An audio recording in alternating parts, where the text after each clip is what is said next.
Welcome! Today, we're diving into the fascinating world of Linux kernel modules. These small, dynamically loaded pieces of code extend the kernel's functionality without requiring a full system reboot or recompilation. Think of them as plugins for your operating system's core. They're essential for device drivers, new file system implementations, and custom system calls. Setting up a development environment might seem daunting at first, but with a minimal setup, you can quickly begin experimenting. Our goal is to demystify this process, making it accessible for anyone looking to understand or modify the kernel's behavior. By the end of this lesson, you'll have a fully functional environment to build your own kernel modules. Before we begin, ensure you have a suitable Linux environment. This entire lesson assumes you're working on a Linux distribution, preferably a Debian-based one like Ubuntu, for package management consistency. It's crucial to have root or sudo privileges because kernel module development often involves installing system-wide packages and interacting with the kernel itself. A virtual machine or a dedicated development machine is highly recommended to avoid potential issues with your primary system.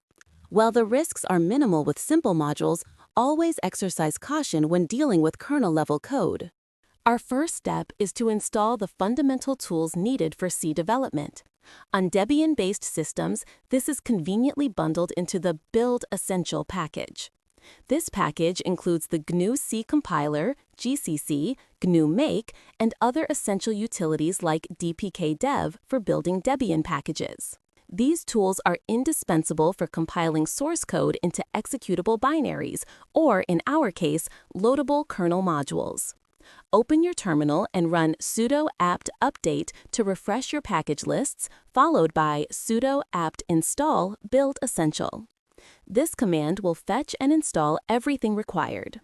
To build kernel modules, your compiler needs access to the specific kernel headers corresponding to your currently running kernel version.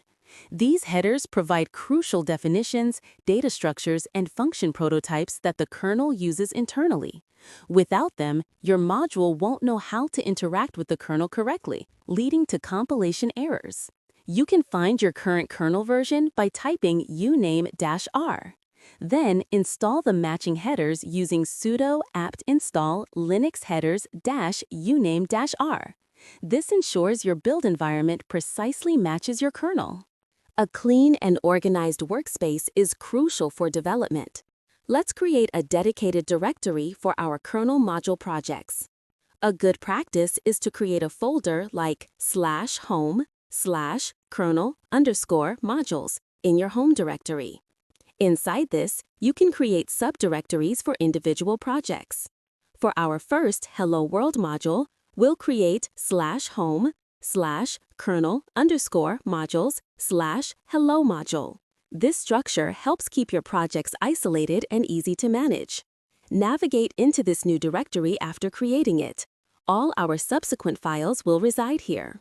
Now for the fun part, writing our first kernel module. Kernel modules are written in C. Every module needs at least two functions, an initialization function, module init, and an exit function, module exit. These are called when the module is loaded and unloaded respectively. We'll use printf for logging messages, which is the kernel's equivalent of printf.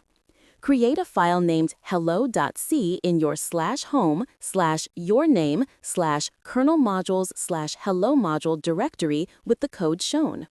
This simple module will print hello kernel when loaded and goodbye kernel when unloaded.